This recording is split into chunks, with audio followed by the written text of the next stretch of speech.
think you and I would both agree that partnerships between healthcare providers greatly improves the continuum of care in our local communities. How is the Center for Heart partnering with other healthcare providers, organizations, and professionals? Yeah, so there's a lot of organizations that it makes sense for us to be working with, right? Mm-hmm. There's a lot of decision makers that are involved. So we are taking our time and being selective. You know, we've just partnered with New Jersey Elder Law, and that is a whole robust partnership. You know, we have a partnership with you guys, which is important. We're working on the hospital systems now and pitching those cases. We're working with, we've been into New York, working with New York Connect, which services, you know, right now we've gone into Queens. We're working with them. And when I say working, how that looks is we provide the service, they're able to refer us, we're able to refer them. But there's very specific things that we look for when we're referring the other partner, vice versa. We're able to, you know, at the end of the day, you know, it's all about creating the experience for the families and the individual. It's as seamless as possible. It's a lot of work. There's a lot of red tape. Right now, the doula world is not very regulated by the government or anything, which is great. So that gives us the space to be able to come in and continue conversations. Although our goal is to make sure that everything is HIPAA compliant. So we're working vigorously and making sure all our policies, our procedures, our, you know, everything, our SOPs are all compliant. Everything is compliant. All of our systems are HIPAA compliant, you know, so that's how we're rolling with the partnerships. I mean, it's, as you know, it's a lot of logistical work to set the partnerships up. So we're taking our time. We've got some big news coming in several months, probably at the beginning of the year.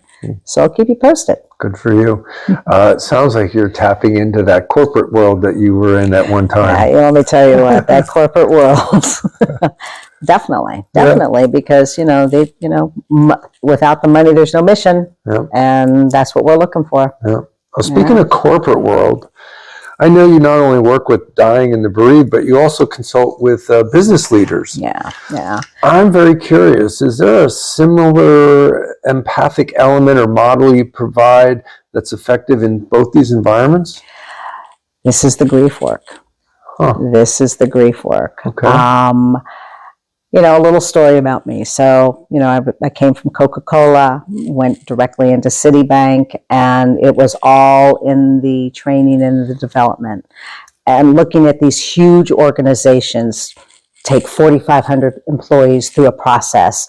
What did that process look like? It was the outward bound experience. It was, you know, delving in, bringing the strategy of the organization in. But through that, you know, everyone from the CEO to the file clerk in one little tiny 10-person group was able to identify the pain points in their life, have discussions, and then revelations occurred, meaning that individuals were, I no longer want to be the, you know, senior vice president of operations. I want to go paint in France. Yeah. That's what makes my heart sing. That's a little story, but what I learned at a very young age was that whatever truly it is that brings you joy, you have to do. Circling that back into the grief, what I saw and what I continued to see throughout my life is that we're living our life. There's a lot of losses and grief that accompany us through our life. And right now, society as a whole doesn't understand that really grief is the emotional feelings associated with any change in a familiar pattern of behavior. Right. Think about what that is. So you get executives, especially, and I think about women in high-powered positions that are trying, you know, right now we still do it all. We raise the children. We make sure there's food on the table. We're making sure the laundry is done. We're going into these big jobs. We're carpooling, and we have to deal with the stress of being shunned because we're working. You know, what's that doing to that individual? And they start to break. If they start to break, their children start to break, their family starts to break. If that happens, they can't function for the organization, nor are they going to be effective for their family, And then again, thinking about the grief work, what happens to those children? Yeah. You know, there's all these osmosis messages that are coming along, and then we know what it looks like in this day and time for our young people. That's why I'm going towards the business leaders, because I'm not a Pollyanna, but what I do believe is that if we can help people unearth whatever it is that's holding them back, they can truly shine. And if one person is shining, it ripple effects in every direction. Yeah. Yep, trying to change the world. Yeah. One executive at a time. One executive at a time. It's quite a challenge. I like the approach. Yeah, you know, I'm trying. It's a thought, and I've seen how it works. So I have some substance behind it. Well, being in funeral service, I'll ask a selfish question. From your perspective as a doula, helping people in the dying process, do you think that pre-planning a funeral is helpful in preparing the dying and the family for the inevitable? Absolutely, absolutely. Does it give like talking points? Does it? It absolutely, because if it helps anyone, it helps the family in the room. Okay, the individual already knows that they're dying. They're like, okay, whatever I need to do, you know, I want this, this, and that. You know, I'm going to go back to myself being a coral reef. I'm going to die. I want to help the earth. I think it's beautiful to become a coral reef. Yeah. You know, I need to logistically plan that. Thank you very much. I'm working on it when I get some time at 3 a.m. for 15 minutes. Right. But it's key, because if we don't do that, and if our family doesn't hear this, just that conversation of like, okay, kids, you know, I need to do this and I need to find a plot. You know, I need to do these things. I need your input. You know, will you travel to Florida? Will you travel to Arizona? Oh, you want me to just like put up a little sign? Oh, maybe I'll just build a statue. If I build a statue, will you come visit the statue? Whatever it is that you want, it needs to be discussed and it needs to be finalized, because I don't want to leave it for them. Yes, there's definitely value, and it needs to happen soon, soon. And I think, you know, using your example of the coral reef, it provides your family interesting talking points, and so they can be curious about why the coral reef, and there's all this intention behind it. And if you never talked about it, they would never know. And so then they get to learn a lot about you and what you were talking about earlier, history and all those kind of things that make you tick. And that's right. So they get to understand and carry forward. Oh, that's why I know I'm like my mom, because she ticks this way, and I like that. Or I don't like that. Yeah, right. Well, there's something called an ethical will. And that's where that comes into play. So I've started my ethical will. I want my children and my grandchildren, however many there are, to know who I am. Yeah. These were my values. This is why I did what I did. Yeah. You know, no, I wasn't perfect. I'm definitely not perfect. But this is what I have to tell you. These are truly important messages, no matter what day and age you're going through. Be kind. Yeah. Be kind. Yeah. I am so excited about this idea. You know, at this moment, I don't really experience that high level of collaboration between end-of-life doulas and funeral service. And I think there's a massive amount of work that we could do collaboratively to talk about this pre-planning idea and how it can be psychologically beneficial, not just logistically, but the use of it to do the doula work and to get people to talk and to give them easy talking points, so to speak. It's painful, it can be painful, but you don't have to talk about the loss of someone, you know, the permanent loss of someone. Right. We can walk our way into it. And so how do you see improving that relationship between funeral service and doulas? You know, I think that, things like this, I think it's real important. You know, people say to me, oh, what a beautiful thing you do. And then that's it. But the most important thing is like, okay, let's look at your process. You look at my process, I'll look at your process. This is how the doula's coming in. I'm really excited about more doulas coming in that want to be involved, because I'm only one person. Yeah. I can't do it all. Yeah, okay. me too. Right, Scott? So, having more manpower and then being able to truly collaborate and say, okay, we want to bring in X amount of people. We want to educate them. We want to have them plan. They need to be open, but it is planning on how we're going to get them comfortable with the conversation. So the death cafes that we're doing are going to be huge.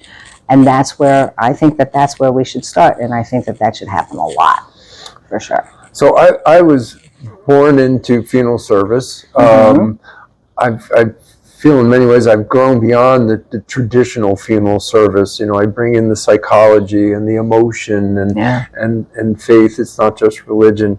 And one of the things that I've had this very strong ambition to is to be part of the healthcare community. I think that death care, funeral service is the end, but it's a rightful end to that whole healthcare that's happened with someone.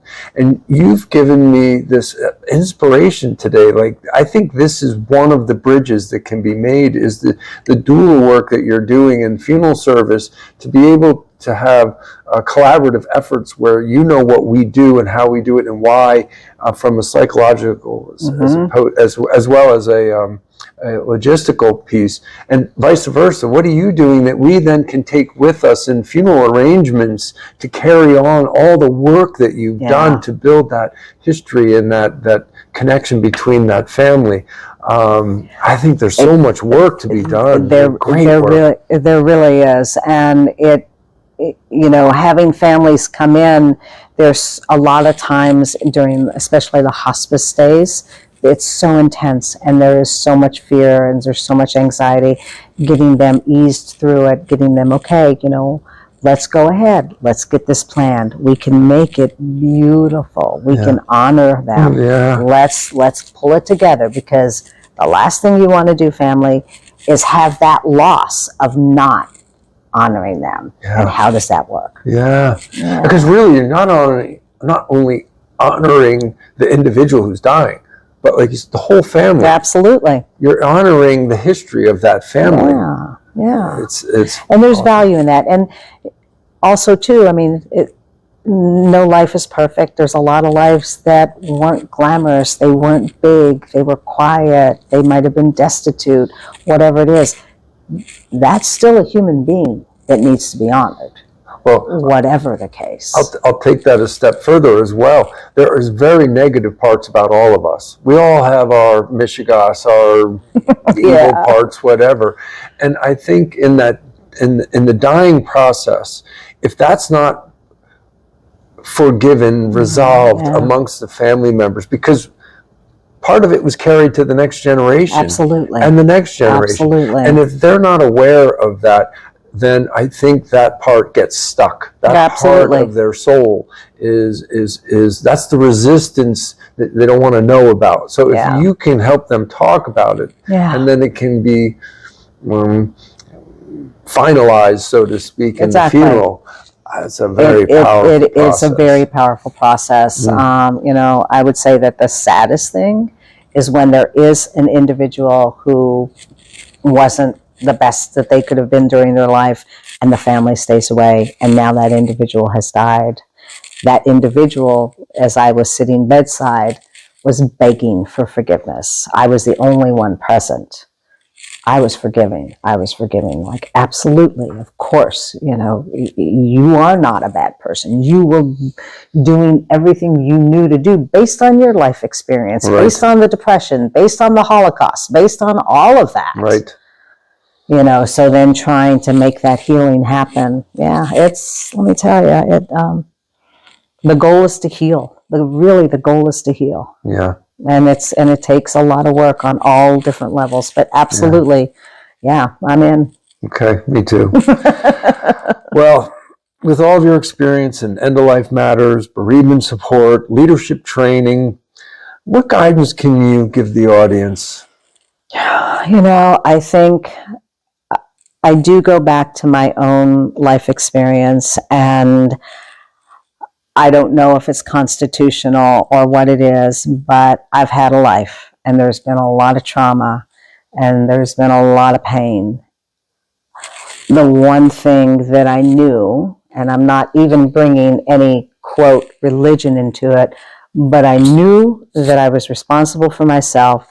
I knew that I could heal myself, and I knew that no matter what happened, if I, and I'm, you know, and this sounds very cliche, if I was kind and my intentions were good, that I'd be able to move forward and do what I saw.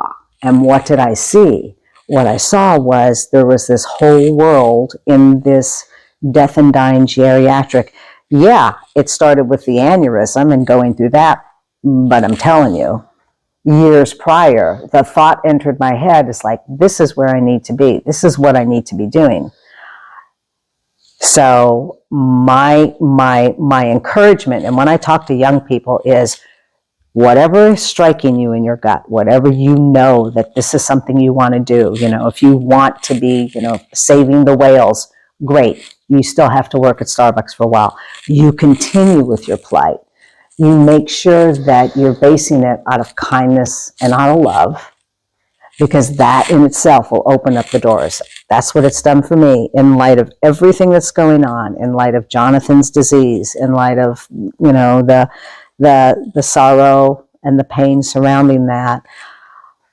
I still know that for him, for sure, we're creating his best life. And for me, in my next chapter, it's a continuation in honor of him. And it started way back when. Well, I'm grateful you've entered the space. Thanks. And thank you for all the compassionate work that you do and your staff. And I appreciate you being here today. Thank you. Thank you so much, Scott. Okay. Thank you.